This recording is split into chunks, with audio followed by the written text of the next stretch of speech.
سعودی عرب اور اسرائیل کے درمیان امن معاہدہ ہونے کی کوششیں لگاتار بڑھتی جا رہی ہے اور امکان ہے کہ بہت جلد دونوں ملکوں کے درمیان سفارتی رشتہ بحال ہو جائے۔ سعودی عرب نے حال ہی میں کابینہ کی میٹنگ کی ہے اور سعودی کابینہ نے بھی اس بات پر مہر لگا دی ہے کہ اسرائیل اور سعودی عرب کے درمیان امن معاہدہ ہوگا، لیکن اسی کے ساتھ سعودی عرب کی کابینہ نے بہت بڑی شرط بھی عائد کر دی ہے۔ سعودی کابینہ کا دو ٹوک اور واضح انداز میں کہنا ہے کہ اسرائیل کے ساتھ معاہدہ اسی وقت ہوگا جب اسرائیل 4 جون 1967 کی حدود میں چلا جائے گا۔ اس کے بعد جس علاقے کو اس نے قبضہ کر رکھا ہے ان تمام ایریاز کو اسرائیل کو خالی کرنا پڑے گا۔ یہ سعودی عرب کی سب سے بڑی شرط ہے۔ اس کے علاوہ سعودی عرب نے حال ہی میں مشرقی بیت المقدس میں اپنا سفیر بھی بحال کر دیا ہے۔ دوسری طرف اسرائیل کی طرف سے بھی لگاتار کہا جا رہا ہے کہ وہ سعودی عرب کے ساتھ معاہدہ کرنے کے بہت قریب ہے۔ اقوام متحدہ کے اجلاس میں اسرائیل کے وزیر اعظم بنجامن نتن یاہو نے کہا کہ وہ جلد ہی سعودی عرب کے ساتھ معاہدہ کرنے والے ہیں۔ یہ خبر بھی آئی ہے کہ اسرائیل کے ایک وزیر نے سعودی عرب کا اعلانیہ دورہ کیا ہے۔ اب جو سعودی عرب کی شرط ہے کہ اسرائیل کو 4 جون 1967 کی حدود میں جانا پڑے گا تبھی معاہدہ انجام پذیر ہوگا۔ یہ 4 جون 1967 کی سرحدیں کیا ہے؟ سعودی عرب اس پر زور کیوں دے رہا ہے؟ اور کیا اس شرط کو اگر اسرائیل مان لیتا ہے تو مانا جائے گا کہ سعودی عرب کی جیت ہے، یا پھر یہ مانا جائے گا کہ اس کی وجہ سے فلسطین اور اسرائیل کے درمیان جو تنازع چل رہا تھا وہ حل ہو جائے گا، فلسطینیوں کو کچھ راحت مل جائے گی؟ آئیے تفصیل سے سمجھتے ہیں۔ اسرائیل جس خطے اور علاقے کو کہا جاتا ہے وہ تاریخی طور پر دراصل فلسطین ہے، مسلمانوں کی سرزمین ہے۔ 1948 میں یہودیوں نے اس علاقے پر قبضہ کر لیا، مسلمانوں کے گھروں پر قبضہ کر لیا اور تقریباً 8 لاکھ مسلمانوں کو بے گھر کر دیا گیا۔ ایک یہودی ریاست بنانے کا اعلان کیا گیا اور نام رکھا گیا اسرائیل۔ جنگ ہوئی، اس جنگ میں بھی اسرائیلی فوج کو ایک طرح سے کامیابی ملی اور تقریباً 8 لاکھ مسلمان بے گھر ہو گئے۔ 1948 کی جب جنگ ختم ہوئی تو اسرائیل کی آرمی نے، یہودیوں نے تقریباً 78% فلسطین کی زمین پر قبضہ کر لیا اور اس کا نام رکھا اسرائیل۔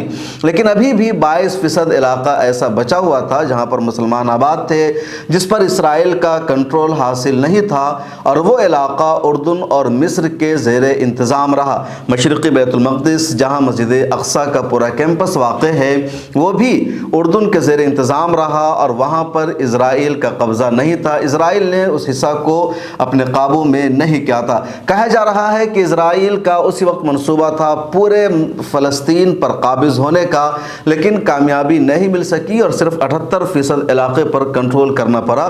اس کے بعد بیچ میں بھی لگاتار مسلمانوں کو مارا جاتا رہا۔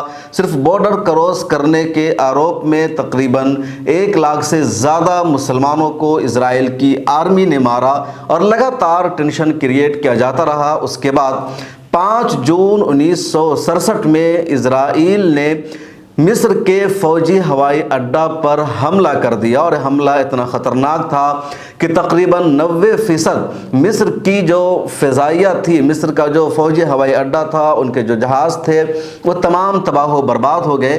اور اسی دن شام کو یعنی 5 جون 1967 کو اسرائیل نے شام کے فوجی ہوائی اڈے پر بھی قبضہ کر دیا۔ شام کو بھی بہت زیادہ نقصان ہوا، اور اس طرح مصر اور شام اس پوزیشن میں نہیں رہ گئے کہ وہ اسرائیل پر حملہ کر سکے اور بدلہ لے سکے۔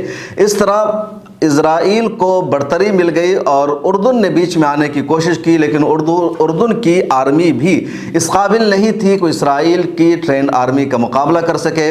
دوسری طرف اسرائیل کو امریکہ کا سپورٹ حاصل تھا، برطانیہ کا سپورٹ حاصل تھا، اور اقوام متحدہ بھی کہیں نہ کہیں بیک ڈور سے اسرائیل کی حمایت کر رہا تھا، جس کی وجہ سے اسرائیل کو کامیابی ملتی گئی۔ پورے مصر کی جو فضائی ٹیکنیکی تھی، صلاحیت تھی، اس کو تباہ کر دیا تھا، شام کو تباہ کر دیا تھا۔ اردن یعنی جارڈن بھی اس قابل نہیں رہ گیا تھا کہ مقابلہ کر سکے، اور فلسطین کی سرحدوں سے یہی 3 ممالک ملتے ہیں، ایک طرف مصر ہے، اردن ہے اور شام ہے۔ تو ان تینوں ممالک کی طاقت ایک طرح سے ختم ہو گئی کہ وہ اسرائیل کا مقابلہ کر سکے، اور اسرائیل کی آرمی نے ان تینوں ممالک کو بے بس کر دیا۔ اس کے بعد اسرائیل نے اس 22% علاقے پر بھی کنٹرول حاصل کر لیا جو 1948 میں وہ نہیں کر سکا تھا، اور اس میں آتا ہے مشرقی بیت المقدس ہے، کہہ لیجیے یروشلم، جہاں مسجد اقصیٰ کا پورا احاطہ واقع ہے، جہاں قبلہ اول واقع ہے، اور اس طرح اس پورے علاقے کو بھی اسرائیل نے اپنے کنٹرول میں لے لیا، اس کو بھی یہودی ریاست کا حصہ قرار دے دیا، اور یہاں سے تقریباً اس وقت 2 لاکھ مسلمانوں کو بے گھر کر دیا گیا، ان کے گاؤں کو تباہ و برباد کر دیا گیا، جس طرح 1948 میں ہوا تھا۔ اور یہ سب سے خوفناک رہا کیونکہ مسجد اقصیٰ بھی اسرائیل کے قبضے میں چلا گیا۔ اس کے بعد کئی ساری کوششیں ہوئی، اقوام متحدہ نے اپیل بھی کی تھی سیز فائر کی، جنگ بندی کی، لیکن اسرائیل میں کچھ بھی نہیں سنا۔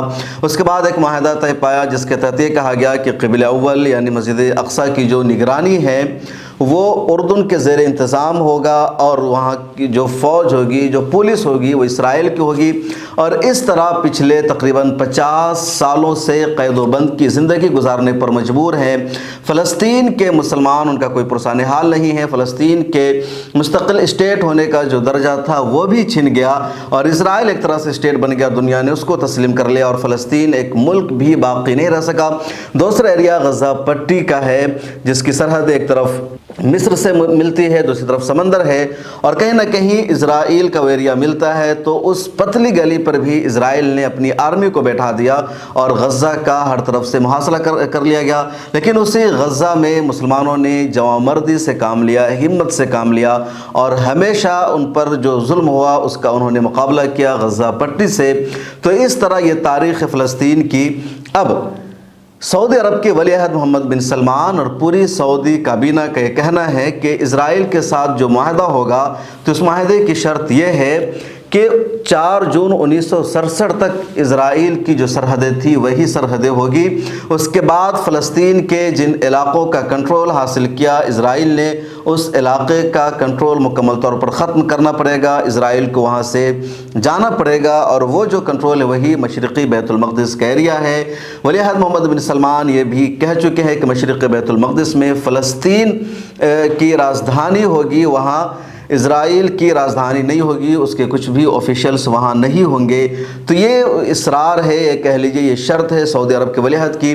اس معاہدے کی روشنی میں یہ ہو سکتا ہے کہ جو 22% علاقہ بچا کھچا تھا 1948 کی جنگ کے بعد وہ دوبارہ فلسطین کا حصہ بن جائے گا، لیکن ابھی بھی 78% فلسطین کی سرزمین پر اسرائیل کا ہی حصہ رہے گا، اور اس طرح اسرائیل مکمل طور پر 78% علاقے کا مالک بن جائے گا، اس کی مخالفت بھی نہیں کی جائے گی۔ پھر اسرائیل کو یہ سکون مل جائے گا کہ خطے کے ایک بڑے ملک نے اس کو تسلیم کر لیا ہے، تو اپنی تجارت کو آگے بڑھائے گا، اس کی دفاعی پوزیشن مضبوط ہو جائے گی، اور اڑوس پڑوس کے ممالک سے کسی طرح کے حملے کا اس کو کوئی بھی اندیشہ نہیں رہے گا، تو اسرائیل کہیں نہ کہیں اور مضبوطی حاصل کرے گا۔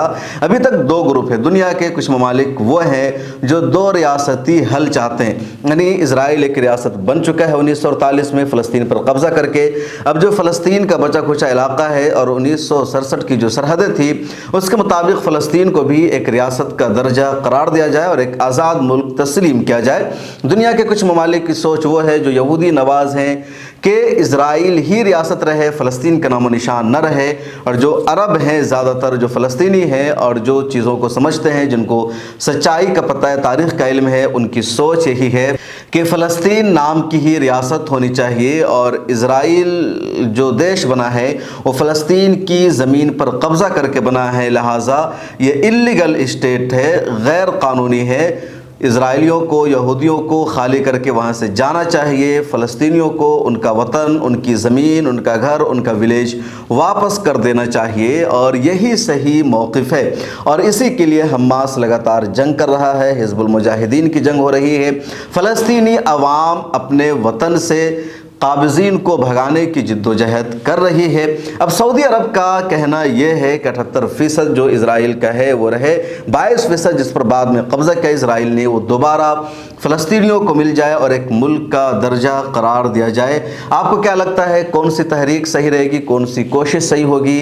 کیا سعودی عرب کا یہ کہنا صحیح ہے؟ کیونکہ سعودی عرب کو یہ لگ رہا ہوگا کہ پچھلے 70 سالوں سے